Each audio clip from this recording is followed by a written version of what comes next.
প্রথমবার কাকা, আমি আগে পরে কখনো গান করিনি। আপনি এই জিনিসটা কিভাবে সাধনা করেন? আমি প্রথম ছিলাম রাজমিস্ত্রি। আমি খুব এই যন্ত্র সঙ্গীত খুব ভালোবাসতাম। ঘুমের ঘরে আমার দেখাইছে তুমি ধরো হারমোনিয়াম তৈরি করো। কতদিন ধরে সাধনা করতেছেন? এবারে 7-8 বছর এরকম। কিন্তু আমি রাজমিস্ত্রি, কিন্তু এইটার অরিজিনাল কাজ করছি হলো 3 বছর হয়।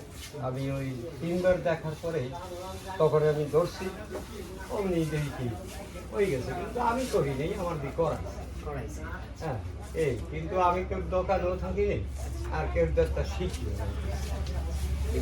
ঘুমের ঘরেই পাই। ঘুমের কিন্তু হয় এমনি এই জন্য কত লোক আসে আমার দ্বারা, কত মেকার মুখের ডেঙ্গাইয়া আসে, কিন্তু আমার দেখলে পছন্দ হবে না।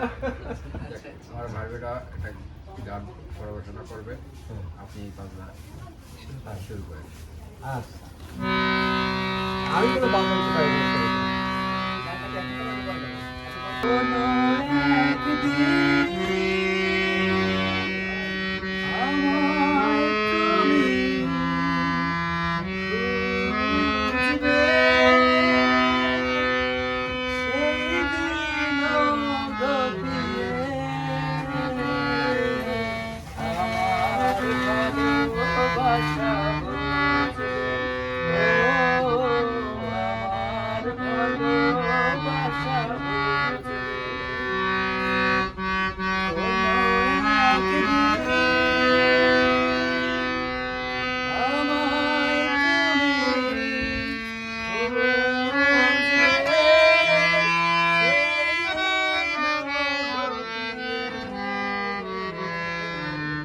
আমার ভালোবাসা বুঝবে। ও আমার ভালোবাসা বুঝবে।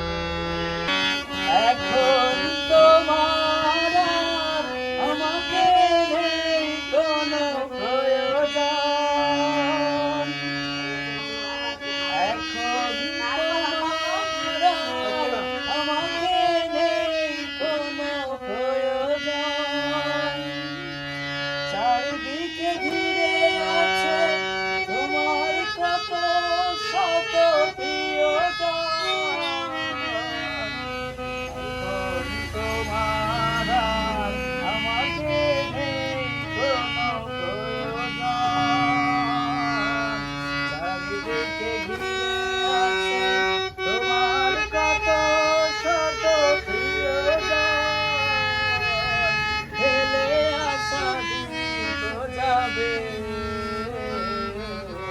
কাকা হয়ে প্রাণে বিঁধবে। ও আমার ভালোবাসা বুঝবে। কোনো একদিন আমায় তুমি খুঁজবে, সেই দিন তুমি আমার ভালোবাসা বুঝবে।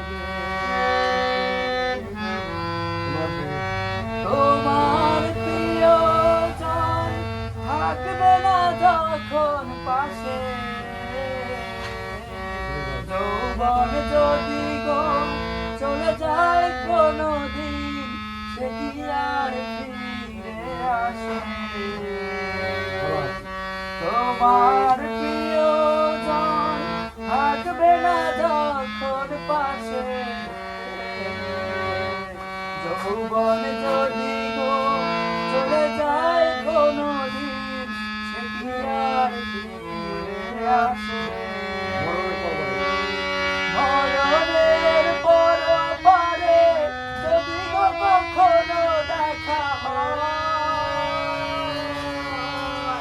সেদিনও দেখিবে তুমি আছো জুড়ে মোরে হৃদয়। মরণের পর পারে যদি গো কখনো দেখা হয়, সেদিনও দেখিবে তুমি আছো জুড়ে মোরে হৃদয়। আকি